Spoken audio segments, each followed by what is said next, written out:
Good morning friends, welcome to stock market training by trade for wealth. ये हमारा new series है on the YouTube की, जहां पे हम बेसिक ऑफ स्टॉक मार्केट के, जिनको स्टॉक मार्केट का बेसिक कुछ भी नहीं पता, हम बहुत ही स्टार्टिंग पीरियड से सिखाना स्टार्ट कर रहे हैं कि जिसको आपको कोई भी ट्रेनर के ऊपर डिपेंड होने की जरूरत नहीं है। ये बेसिक वीडियो सीरीज है, आपको बेसिक ऑफ स्टॉक मार्केट से लेके एडवांस स्ट्रैटेजी तक हम बहुत कुछ सिखाने वाले हैं। बहुत सारे बिगिनर्स होते हैं, रूरल एरियाज के रहते हैं, कि जिनको सीखने के लिए बहुत ज्यादा पैसे देने पड़ते हैं। फ्रेंड्स, आपने देखा रहेगा कि स्टॉक मार्केट एक ऐसा जरिया है कि जहां पे आपकी लाइफ चेंज हो सकती है, but with the proper knowledge. तो एक ऐसा सीरीज है कि जहां पे हम लोग बिगिनर लेवल से स्टार्टिंग में स्टॉक मार्केट क्या होता है, कैसे वहां पे एंट्री करते हैं, ब्रोकर्स कौन कौन होते हैं, ये सारी इंफॉर्मेशन हम आपको प्रोवाइड करेंगे। तो ज्यादा टाइम ना बिताते हुए we can just start with our first video series, that is basic of stock market. पहला क्वेश्चन आता है कि स्टॉक मार्केट होता क्या है। आपने देखा रहेगा कि एक सब्जी मंडी होती है कि जहां पे आप सब्जी लेने जाते हैं, या कुछ कपड़े के दुकान होते हैं कि जहां पे कपड़ों का सेल लगा रहता है, या कुछ शूज के शॉप्स होते हैं। वैसे ही जो बड़ी कंपनीज होती है, लाइक आपने नाम सुना रहेगा, रिलायंस है, एशियन पेंट है, टाटा मोटर्स है। ये कंपनी डायरेक्टली कैसे एस्टैब्लिश होती है, उनको एस्टैब्लिश करने के लिए, उनको ट्रेडिंग करने के लिए एक आईपीओ फैक्टर होता है, बाद में एक लिस्टिंग फैक्टर होता है, बाद में एक्चुअल ट्रेडिंग पैटर्न होता है। तो ये सबका जो एक मार्केट होता है, that is called as stock market. तो यहां पे the stock market is where investor buy and sell share of companies. It's a set of exchange where companies issue shares and other securities of trading. A stock market is a platform where you can invest in various financial instruments such as shares होता है, bonds होता है, future and options भी होता है। यहाँ पे ये क्या होता है, ये कमिंग डेज में आपको समझेगा। मतलब एक क्या है, एक ऐसा प्लेटफॉर्म कि जहां पे स्टॉक बाय एंड सेल किया जाता है, ऐसे टाइप का एक मार्केट है, that is called as share market और स्टॉक मार्केट। सो बहुत जन के मन में क्वेश्चन आएगा, फिर ऐसा मार्केट होता कैसे, कहां पे? तो ऐसे दो टाइप के मार्केट इंडिया में लिस्टेड है। फर्स्ट वन इज ये जो बिल्डिंग आप देख रहे हो, दैट इज एनएससी की, मुंबई में लोकेटेड है। सेकेंड एक होता है that is Bombay stock exchange, that is BSC. These are the two major market की जहां पे शेयर मार्केट का ट्रांजैक्शन होता है, बाइंग एंड सेलिंग होता है वाया ब्रोकर्स। फिर नेक्स्ट क्वेश्चन आता है, सर ये दो मार्केट एस्टैब्लिश कहां पे हुआ, कभी हुए? तो यहां पे आप देख सकते हो कि दो स्टॉक एक्सचेंज जो है, एक बॉम्बे स्टॉक एक्सचेंज बहुत ही पुराना है, and second one is a national stock exchange जो 1992 में एस्टैब्लिश हुआ था, एंड बॉम्बे स्टॉक एक्सचेंज 1875 में एस्टैब्लिश हो चुका है, बहुत पुराना है, जहां पे ब्रिटिश आए थे तब का है। तो यहां पे आप अगर देखो तो बॉम्बे स्टॉक एक्सचेंज में अराउंड अबाउट 7500 स्टॉक्स लिस्टेड है, एंड नेशनल स्टॉक एक्सचेंज में जहां पे ब्लू चिप वाले बहुत बड़ी कंपनीज लिस्टेड है, वहां पे जनरली आपका 1500 टू 1800 स्टॉक्स एस्टैब्लिश है, and every month new launch भी कंपनी होती है। फ्रेंड्स, ये सब कुछ आप याद रख सकते हो, या बेटर मैं बोलूं एक नोटबुक बनाओ। आप अगर बिगिनर्स हो तो अपने खुद के हैंडराइटिंग में नोट्स बनाओ, that will be the best. आप अगर बॉम्बे में कभी आओ, मुझे मिलोगे, तो मेरे हैंडराइटिंग के लिखे हुए नोट्स अभी भी मेरे पास है। ये सब पीपीटीज वगैरह आपको स्क्रीनशॉट लेने की जरूरत नहीं है, सब पीपीटीज में डिस्क्रिप्शन में आपको प्रोवाइड कर दूंगा।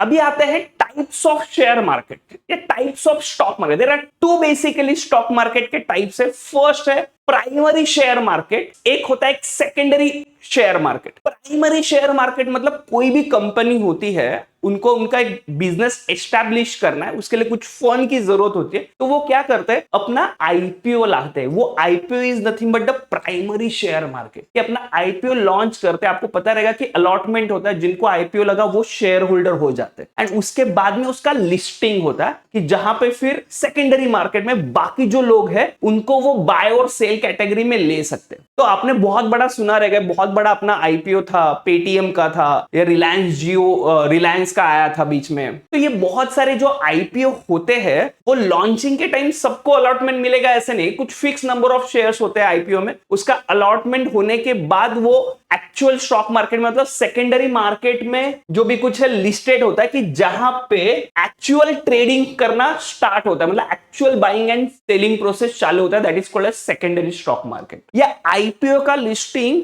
आपको पहले से पता होता है कि कब आईपीओ आने वाला है, कितना उसका बेसिक प्राइस है, फिर लिस्टिंग प्राइस में उसको कभी कभी गेन भी मिलता है, मतलब कभी कभी ऐसा होता है कि आईपीओ प्राइस 100 में बट लिस्टिंग 200 पे हो जाते हैं, तो एक ही दिन में डबल प्राइस मिल जाता है इन्वेस्टर्स को। और अगर लॉन्गर टाइम में अगर आप होल्ड रखोगे, जैसे डीमार्ट का शेयर आया था आईपीओ कुछ सालों पहले, काफी अच्छा चला था, रैली दी थी, तो ऐसे आईपीओ भी आपको आइडेंटिफाई कर सकते हो। वो हमारे चैनल में हम बताते हैं कि कौन सा आईपीओ अच्छा है, कौन से आईपीओ में आपको इन्वेस्ट करना है, एंड आफ्टर दैट आईपीओ आपका सेकेंडरी मार्केट आता है, that is a actual buying and selling जो आपके डीमैट अकाउंट में होती है। फ्रेंड्स, ये पिक्चर है primary market and secondary market का। यहां पे कोई भी एक कंपनी है जिसको अपना बिजनेस एक्सपांड करना है, तो वो क्या करती है, आईपीओ के फॉर्म में इन्वेस्टर्स को बुलाती है।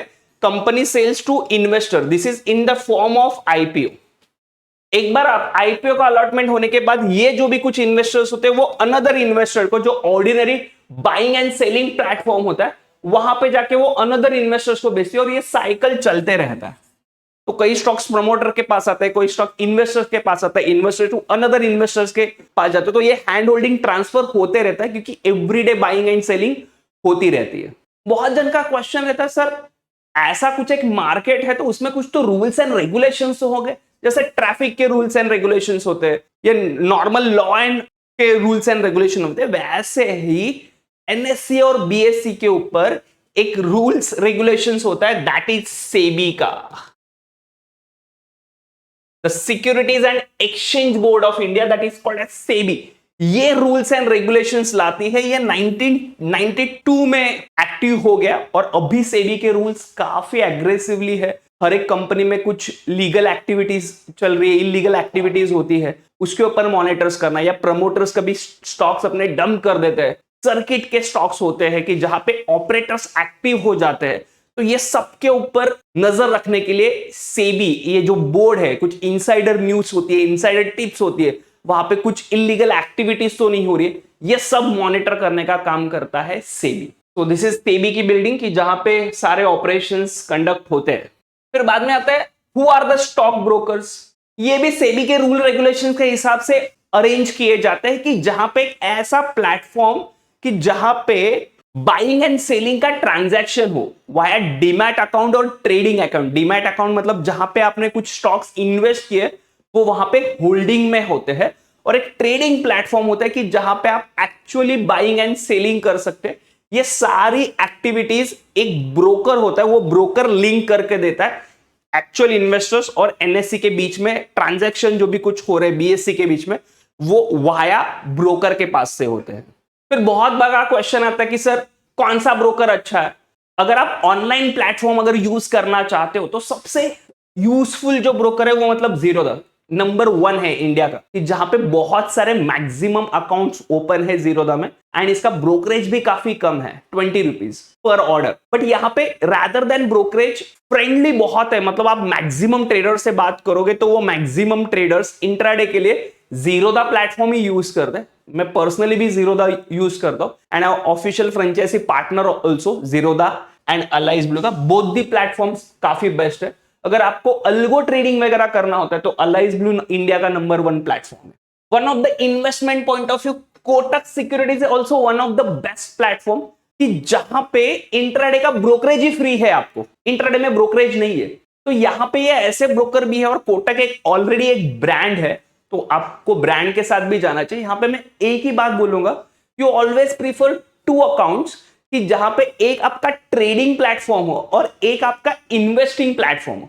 मतलब अगर आपको लॉन्ग टर्म इन्वेस्टमेंट करना है देन कोटक सिक्योरिटी काफी बेस्ट है। एक अकाउंट ओपन करो, मंथली एक एसआईपी चला जाएगा। जब भी आपको स्टॉक लॉन्ग टर्म के लिए लेने हैं, मतलब इन्वेस्टमेंट पॉइंट ऑफ व्यू करना है, तो कोटक यूज कीजिए। और आपको इंट्राडे वगैरह करना है तो यू कैन प्रीफर जीरोधा और अलाइज ब्लू। ये सबकी लिंक्स मैंने डिस्क्रिप्शन में मेंशन की हुई है, आप वहां पे जाके जस्ट क्लिक कीजिए लिंक पे and open the accounts, and आपको बहुत सारे अट्रैक्टिव गिफ्ट फॉर्मेट भी मिलेंगे बाय ओपनिंग अकाउंट। फ्रेंड्स, हमने देख लिया कि कौन सा मार्केट होता है, एनएससी कौन है, बीएससी कौन है, ब्रोकर कौन है, कौन सा अच्छा है, वो सब देख लिया।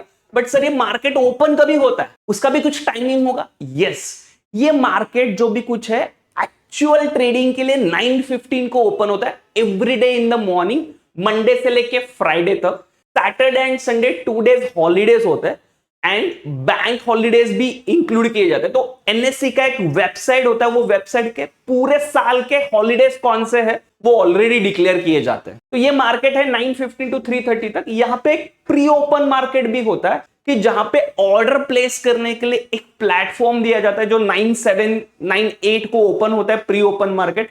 6 to 7 मिनट्स का वो प्री ओपन मार्केट होता है कि जहां पे आप एडवांस ऑर्डर भी प्लेस कर सकते हो। 3:30 को ये मार्केट क्लोज हो जाता है, तो after that also 10 to 15 minute settlement के लिए एनएससी का मार्केट ओपन होता है, बट आप एक्चुअल ट्रेडिंग नहीं कर सकते वहां पे। यहां पे और एक होता है, ये मतलब एक ब्लॉक डील होती है कंपनी टू कंपनी, बहुत सारे शेयर्स, करोड़ों के ट्रांजैक्शंस होते हैं।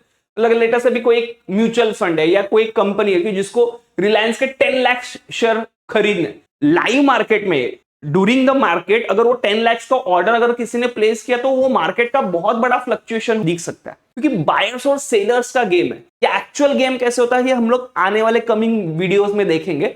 बट एक ब्लॉक डील कंसेप्ट भी होता है। ये ब्लॉक डील आइदर आप प्री ओपन मार्केट में कर सकते हो, बड़े कंपनीज का होता है वो, या इन बिटवीन एक 2 PM को भी एक ब्लॉक डील का एक सेशन होता है, वो अलग से, वो पहले ही एनएससी को और सेबी को इन्फॉर्म करके ही वो ब्लॉक डील आप पोस्ट कर सकते। बट ऑर्डिनरी ट्रेडर्स के लिए वो टेंशन लेने की जरूरत नहीं है। बिफोर इन्वेस्टिंग स्टॉक मार्केट में एक नॉलेज होना बहुत जरूरी है।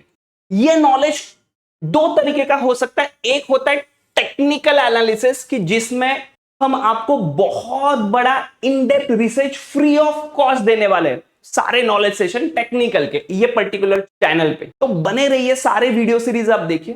टेक्निकल में क्या होता है, हर एक स्टॉक्स का एक परफॉर्मेंस होता है बाय यूजिंग सपोर्ट, रेजिस्टेंस, कुछ मूविंग एवरेज होते हैं, कुछ इंडिकेटर्स होते हैं, MACD, RSI, ये कमिंग लेक्चर्स में हम देखेंगे कि जिसका यूज करके, ये टेक्निकल का यूज करके हम प्रेडिक्ट कर सकते हैं कि मार्केट का फर्दर मोमेंटम क्या हो सकता है। That study is called as technical analysis. और एक स्टडी होता है दैट इज फंडामेंटल एनालिसिस कि जहां पे कंपनी का ग्रोथ कैसा है, कंपनी प्रॉफिट में है कि लॉस में है, कंपनी का परफॉर्मेंस कैसे, कंपनी के मैनेजमेंट कैसा है, ये सारे पी रेशो क्या है, फेस वैल्यू क्या है, ये सब जो भी कुछ है ये फंडामेंटल एनालिसिस में आता है। सिर्फ एक बेसिक डिफरेंस बता दो, अगर आपको लॉन्ग टर्म इन्वेस्टमेंट करना है तो आपको फंडामेंटल पे ही फोकस करना पड़ेगा और थोड़ा बहुत टेक्निकल उसमें मिक्स करना है। बट आपको अगर शॉर्ट टर्म और इंट्राडे प्लेइंग करना है तो आपको मेजॉरिटी टेक्निकल पे ही फोकस करना पड़ेगा, क्योंकि in that case fundamental analysis इतना वर्क नहीं करता। तो these are the 2 basic difference. Intraday और शॉर्ट टर्म में करना है तो टेक्निकल, और long term over 1 year to 3 years 5 years के लिए अगर लॉन्ग टर्म ओरिजन देख के अगर आप इन्वेस्ट कर रहे हो तो कंपनी का फाउंडेशन, बेसिक स्ट्रक्चर्स देख के, प्रॉफिट लॉस मेकिंग शीट देखने के बाद ही आप इन्वेस्ट करोगे, वो आता है fundamental analysis. This is one of the झलक ऑफ द टेक्निकल एनालिसिस की जहां पे ट्रेंड लाइन कैसे वर्क करते हैं, सपोर्ट क्या होता है, रेजिस्टेंस क्या होता है, ये आगे आने वाले लेक्चर्स में हम जरूर देखेंगे। And this is fundamental analysis की that depend on the company analysis है, इंडस्ट्री एनालिसिस है, इकोनॉमिक कंडीशन है, फ्यूचर प्रॉफिट आउटलुक क्या है, बोर्ड ऑफ डायरेक्टर्स का कमिटमेंट क्या है, उसके ऊपर, सबके ऊपर ये फंडामेंटल एनालिसिस डिपेंड होता है। तो हमारा चैनल जो है वो टेक्निकली आपको बहुत हेल्पफुल होगा। प्लीज आज ही लाइक एंड सब्सक्राइब करना मत भूलिए। एंड दोज आर बिगिनर, उनके लिए ये वीडियो जरूर शेयर कीजिए। अगर आपको ये वीडियो अच्छा लगा तो प्लीज लाइक एंड कमेंट करना मत भूलिए। Thank you.